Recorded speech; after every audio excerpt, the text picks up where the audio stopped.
talking about the events that led up to the founding of the Conch Republic in 1982. The background, of course, Key West economy, starting in World War II, had been based around the military, very small tourism.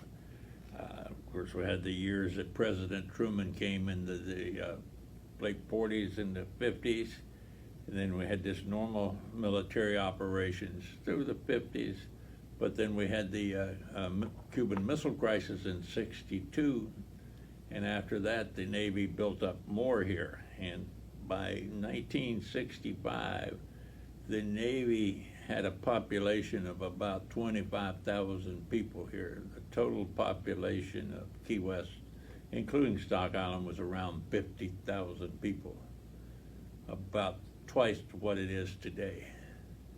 And that was the main income based upon, of course, everything around the military and the military spending. The other big industry in town was shrimping. And in season, would have up to 400 boats operating in Key West Bight and Stock Island. There wasn't room enough. So it was a major industry with about 1,500 employees here, plus the crews on the boats that would come in. They would do the packing and some of the grading and stuff here. The third industry was tourism, which was not a significant amount. In '65, the total tourist for the year was 210,000 people, which was mostly winter people and not significant. So our military was the population here, I mean the industry. So we peaked in '65. Unfortunately, the Vietnam War started with bigger in 1965, and the Navy, all of the military, because we had, beside the Navy here, we had an Army Missile Battalion here too.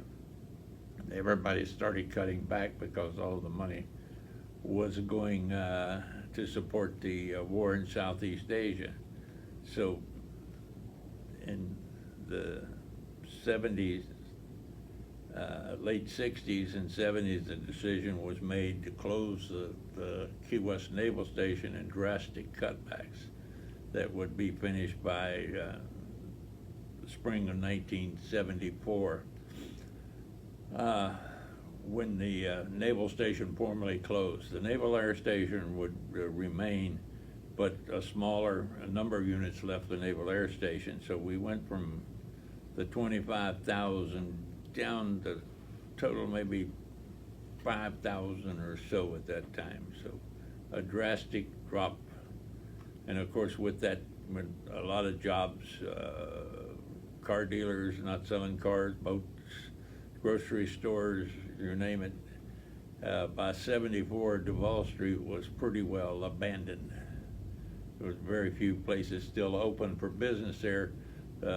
Few that survived, Sloppy Joe's and the Boat Bar were two that survived. Most of the bars in almost all the businesses. The few that were left moved out to Searstown. So pretty dire straits for the economy. And then the decision was made during this transition when the Navy was moving out, and there was grants available to try to increase tourism as a winter tourist resort. That had been talked about during the WPA, had never really got underway because then the Depression ends the war, and they never pursued the tourists. So started pursuing the tourist business. But at the same time, in the early '70s, we had the oil embargo put on because of the Middle East tensions and so forth. So oil was not available in some cases, and particularly to drive in tourists from the mainland, you couldn't take a chance on coming to Key West for the weekend because you may not find any gas to get home on. So the oil embargo was really hurting us.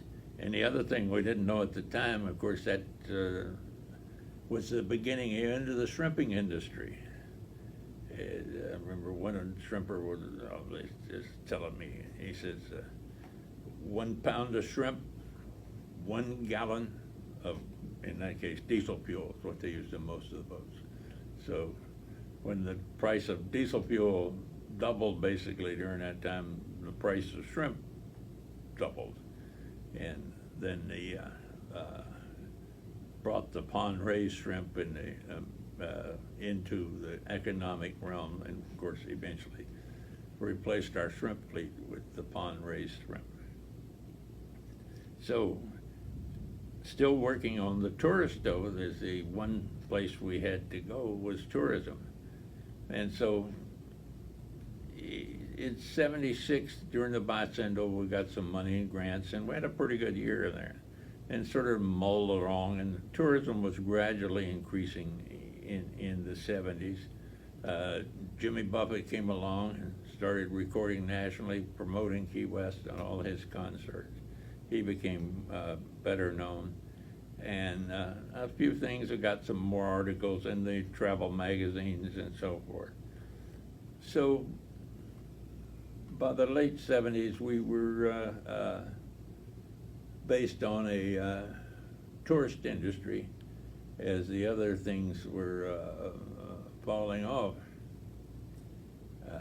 Military came back a little bit when Reagan was elected in the '80s, helped out, but the early '80s, we had gone to the tourism, and a number of things that happened that directly affected it. One was in the spring of 1980, Cuba and the Castro decided to let any of the refugees leave, and that spring and summer, something close to 100,000, 30,000 refugees left Cuba, mostly landing in Key West. They were generally handled pretty good here by the military and so forth, who moved them out. But the nightly news did not portray it that way. It portrayed that crime was running amok as Cubans were running about the streets. And of course, nobody's going to go to Key West when you're getting that nightly review all summer and spring. So tourism that had picked up, all of a sudden, they were all going bankrupt because they had no business. Again, a couple stores that opened on Duval Street, they were closing up. So it was looking bad. So we're trying to overcome that. Summer of '80 and fall of '80 into the winter of '81. Well, the winter of '81 turned out to be one of the worst winters we had on record. We had the lowest recorded temperature in Key West was 41 degrees. And it's happened twice. One of the times was January the 13th, 1981. So when you see it's 41 degrees in Key West, you're not going to fly from New York to Key West to get warm. So that wiped out '81. So we're coming along, and '82's looking pretty good. We're having a pretty good winter, picking up and so forth. And the federal government, in April of that year, we got through the winter, and we're doing pretty good. We're into spring and into the summer tourism, which is mostly Florida, South Florida people. The federal government put up a roadblock in Florida City, and everybody leaving the Keys had to prove they were American citizens. At that time, it probably most people could prove it, but the trouble was it'd take 1 to 4 hours to get up to the checkpoint to prove you were American citizens.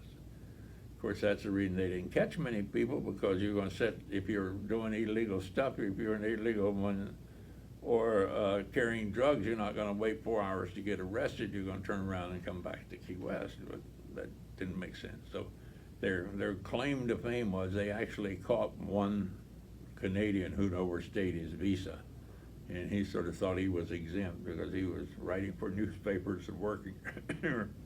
And I think he forgot he was Canadian. But anyway, they got him, and they put him out. But they were persisting on continuing this roadblock, so the local people, chamber, some of the elected officials, David Paul Rand, who was one of the best-known lawyers in South Florida at that time because he had handled Mel Fisher's cases, went to the federal court in Miami to petition the federal court to remove the roadblock, which was basically cutting us off as a foreign country. And the federal judge ruled that no, that immigration people had the right to do that, to check for illegal immigration. But I had several people tell me that when they got checked for illegal immigration, they were looking in the dash pockets on the cars, and I don't know how many immigrants you can put in the dash pocket of a car. You can put them in the trunk, I guess. But anyway, it was a time thing. So, but of course it was wiping out. Nobody was coming to Key West. And then even, you know, getting the food and stuff down here was getting to be a nightmare because it took the delivery trucks the same amount of time to go back and forth. So the locals were deciding what to do. And there had been a movie about that time about the lion that roared, about a small country that declared war on the United States. So the locals got together, and on April the 23rd, 1982, they declared the Conch Republic. And it was a controversy, what, to take down the American flag, not take down the American flag. They didn't take down the American flag, they just declared themselves the Conch Republic. And the mayor of Key West became the prime minister of the Conch Republic. They fired a loaf of Cuban bread at the Coast Guard, stale Cuban bread, didn't want to hurt anybody. And then they surrendered and asked for foreign aid. It had no legal effect or anything, but the one effect it did have, it went national on the publicity. It got picked up, and everybody was carrying the story about the island that seceded, or islands that seceded, depending on what you're from, and created on because of the federal government's heavy-handed thing. So quietly, the immigration and naturalization peoples removed their roadblock, but as they did, they said, we retain the right to return and establish the roadblock. But so far, they have not been back as of 2020. So that's the Conch Republic.